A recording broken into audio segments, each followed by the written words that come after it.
Hey everyone! In today's tutorial, we will show you how to share your Wi-Fi password, whether you want to connect friends, family, or your own device quickly.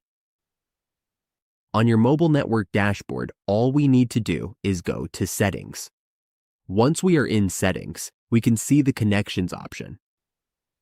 Tap on Connections, and from there, tap Wi-Fi. Once we are in Wi-Fi, choose your preferred network and then tap the gear icon to open its settings. From the Wi-Fi settings, tap Share Network. Here, we can see a QR code or a shareable link, making it simple to share your network with others.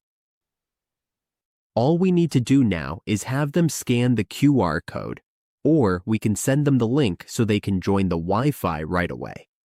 We can share our Wi-Fi using a QR code, the share option on our phone, or by sharing the password manually. And that's it.